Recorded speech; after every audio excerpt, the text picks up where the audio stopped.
What's up, everybody? Welcome to CFP Talks. My name is Jonas, and with me is the man dressed in white today, angelic. 90s R&B, Angelic. 90s R&B, Mr. Raman Singh. I don't know. Thank Is he going to tutor you for the CFP or is he going to sing Boys to Men? We don't know. Hey, I was gonna be more like, Usher, like singing like, Oh, he's got to take it forward 2000s. All right, I'll date myself. I'll be the 90s guy here. How are you, pal? good man, no complaints. We're gonna try to go buy a car tomorrow. So exciting stuff. Yeah. Spend 8 hours at a dealership. Uh, Adult stuff. Adulting. So it's been a week since CFP has ended, the March cycle. And, for everybody that um, didn't get across the finish line, I think they're all kind of sitting in the same doldrum, so to speak. They're all going, what do I do now? Yeah. And it's kind of, I think once the dust settles and you emotionally get over, I didn't get past the finish line, you got to start answering some really big questions as to what you're going to do next if you're going to plan to take the exam again. And I think this is a lot of times we are having as instructors, tutors, people who come into our programs, people who come into our classroom, we're constantly helping people answer these questions. And I think it really rolls down to three big questions. What do I do? Do I change my material? And do I even take this thing again in the next cycle or do I wait? How do you start to break that down with people? And let's start with that big one, which is how do I structure this? Because clearly what I did the first time around didn't work. So, how do I start getting myself towards the plan of action that actually gets me over the hump? Man, you're asking some deep questions today, Joe. What's up? Hey, we said we talk. It's the feels today. It's the R&B episode. It is. First off, to all the retakers out there, you just take a step back and reevaluate, right? Like, what did I do with my study plan last time around? This is why it's so important to have a study plan, right? Now, we all know the definition of insanity, right? We don't want to be doing the same thing over and over again because we already knew what the results were last time around, right? So having a diligent study plan is the key, first off. And obviously I do want to dive more into that, but from my experience, Joe, I won't necessarily say like, oh, go change your material, because you might not need to change the material unless Right. you were scoring 90s in your Dalton test because all you did was you just took the test bank, basically. But let me ask you this, like when is the first question not like how did you actually approach the exam the first time around? Because I think we all go into the exam knowing this is a tough test, but not really realizing how tough it is. So if I underestimated the exam and kind of ended up cramming the last 2 weeks, and we see this a lot with a lot of first time test takers. I took the week off before the exam so I can get 20, 30, 40. I'm just going to kind of punch myself over. And then you sit down and you're like, man, the CFP is no joke. Like, this is actually a really tough test. Like, I wish I had studied longer or had done differently. Are you typically addressing that first? Oh, absolutely. It all comes down to the approach first, right? Like, what was your approach? I need to know the type of headspace you were in when you were studying for the test. How often, how much did you study? What was the intensity of your studying? Was it casual? Because I Mm. mean, here's the thing: you can have a material. It just depends on how you're going to use the material, right? So it's super important to know like what your study habits were, what your how diligent you were with your studying, because as you know, what's that cheat code to pass the CFP exam, Joe? Mm. Consistency. Consistency, man. Like, you have to have the consistency and the repetitions. And unfortunately, a lot of people look at the word consistency as for the exam purposes. They look at the word consistency, but then they apply the consistency in a wrong format. What do you mean by that? Oh, let's guess what? Hey, I took 2,000 questions, 3,000 questions. I was very consistent at taking practice questions, All right. right? We want to make sure we're consistent with the material and understanding what that material is. So uh, I boil this down to three main things: Hmm, structure, intensity, hmm, consistency. yeah. That to me is like if you had to break it down into three words, it would be structure, consistency, and intensity. Because, you know, I've had two people go through the exact same material in my class and also people outside of my class who've gone through the material. Some people are like, I love the material. It was fantastic. I was so well prepared. And I went in and I crushed the exam. I was nervous hitting the button, but I kind of had a good feeling because I felt like I did exactly everything that was in my purview that I can control, I did. And then the same person going through the same exact class, the same assignments, same material, going, I didn't feel prepared at all. I felt like I didn't really know the material. I was nervous. I was like, first half, I walked out and I'm calling my husband or wife, going, there's no chance I pass this thing. I don't even really want to go in and do the second half. How do we have people who are going in there, same exact material, same exact structure, yet one person's coming out feeling like, oh my God, that was the best process, and another person coming out going, that was horrible. Yeah, I think the first thing would be the headspace, right? How do we look at this material that's in front of us, right? And what I mean by that is, Joe, once again, if you look at, okay, what's next? What's next? I'm done. What's next? What's next? But you don't truly spend time understanding the why behind how this stuff is laid out, right? You could literally take Dalton, Danko, Biff, Nissim, Kaplan in one cycle, do all that, and still fail the CFP exam because you're just looking for the next what's next, basically. Hmm. But if you truly spend the time understanding how these questions are being answered or how these questions are being asked, how the structure of it or the rationale, how the answers are laid out, that's when you start, going into the deeper level of it. And you don't need all these multiple materials, right? You just focus on one good prep system and bring that consistency and diligence and intensity with it.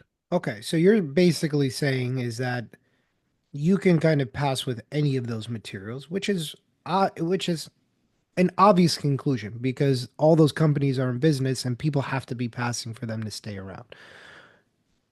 Do you think that there is a better structure if I'm going back and taking this thing a second time? What do I need to do the second time around that I didn't do the first time around? Yeah, I mean, this is like a personal experience too, right, Joe? Because I've been through that myself a decade ago.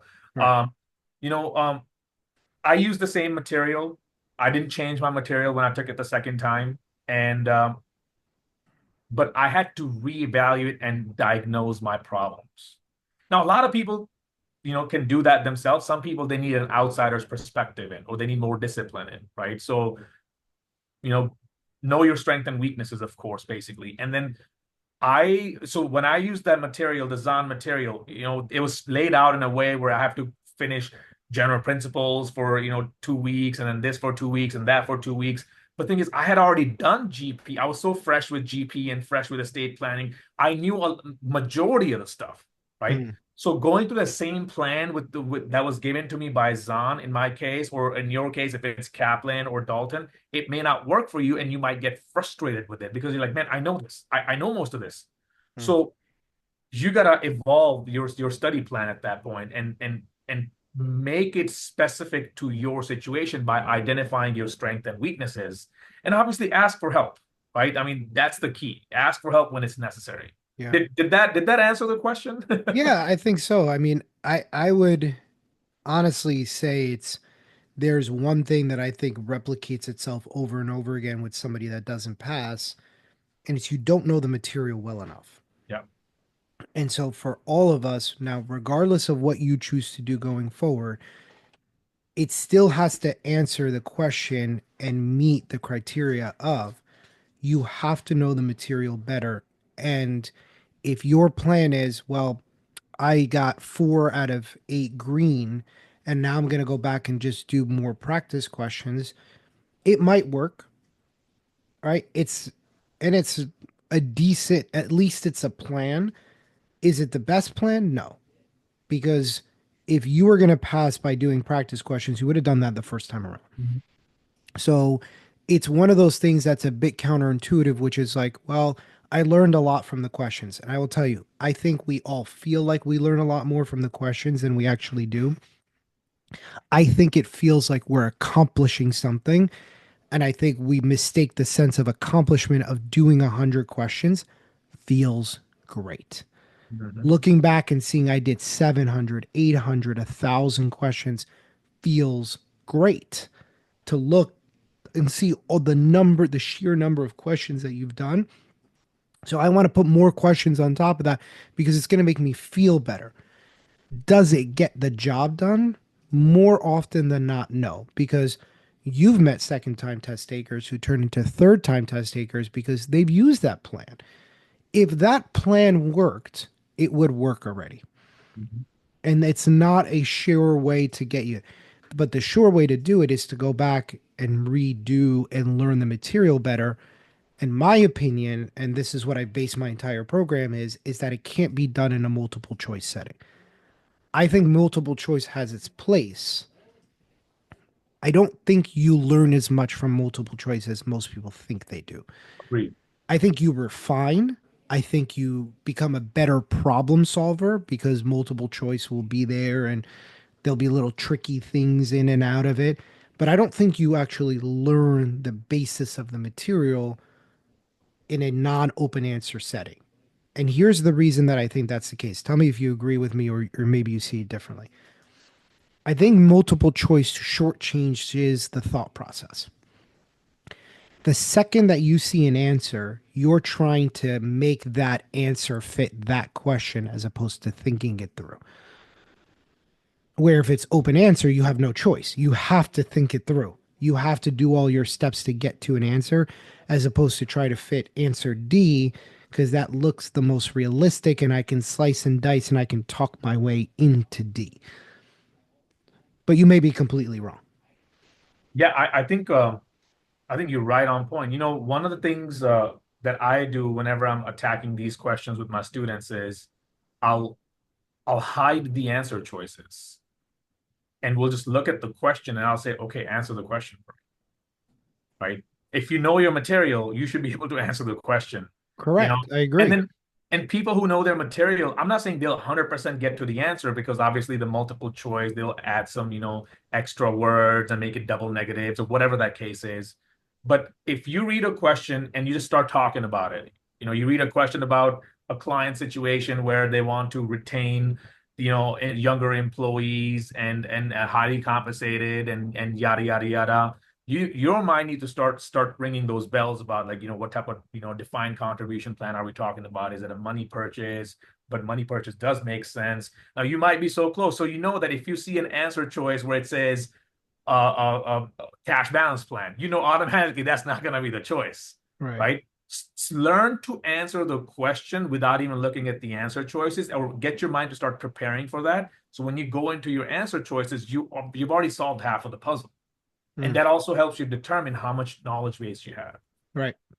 And So I yeah, I'm think, right there with you. yeah, and I agree with you, and I like that, and it's even better for the bait and switch questions because the question will be pointing one way and all the answers will be going the other way, and then it makes you stop dead in your tracks for a minute and that's the refinement that you get from multiple choice. But if your head is not even going there to begin with, then get out of the multiple choice and go back and learn the material. It sounds simple, and it's Mhm. clearly easier said than done. But I don't understand why everybody stopped going that a simple study plan is all of a sudden associated with it being a bad study plan. Repetition is your best friend when it comes to this process. And if you Mhm. have a study plan that's stretched so far apart, it's so thin that you never get a chance to come back and review materials second or third or fourth or fifth time, you're never going to learn the material, period. I agree. I agree. Like So, you said, repetition is the key. Consistency, right? Consistency with yeah. learning the material. Right. And I think that's really it. So I think if we broke it down, it's you got to have a structure because if you don't plan, with this, and as you know, people will sit down, they'll just start studying, they'll start doing questions. Where's the end? Like, how do you build the repetition in? How are you going to ensure that you're coming back and reviewing all the little things that are required to pass this type of exam and do the big things that are required to pass the exam? Right? You still got to balance it. And, we experienced this in class not too long ago where we had a very intense case study. It was 8 questions, right? Oh But yeah. two of them were layups. And everybody was like, oh my God, Like, where's the trick? Where's the where's the trick? trick? Right. And we're like, there isn't a trick in every single question.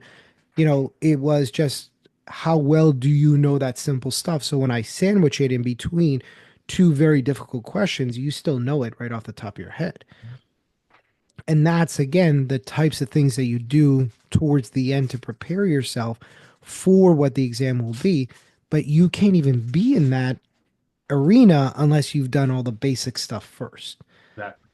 So I think, again, that's the structure part. The intensity is exactly what you said, where you just kind of clicking and reading the answer and going, okay, I'll next. come back to it. Yeah, I'll come back to. I'll I'll come get back to. to it. Yeah, I'll get to. I'll come back to this at some point, and then Yeah. it's March 19th, and it's night before the exam, and you're like, oh my God, I went back to two things of the 80 that I wrote down that I was going to come back to. Yeah. And then obviously the last piece is the consistency. And I think this is by far the hardest thing because we're dealing with students who have high level jobs, or you're at the beginning of your career and your hour commitments are tremendous. They're a lot. They're 40, they're 50, they're 60 hours a week. It feels hard to even fathom studying at this point. It is difficult. But you have to find a way to study at least 5 to 6 days a week. Yeah. Consistency. Consistency. Mm. All right. Well, with that being said, we hope you enjoyed this episode. Please make sure to like this video and subscribe to our channel, and we will see you guys on our next episode. Take care, everybody.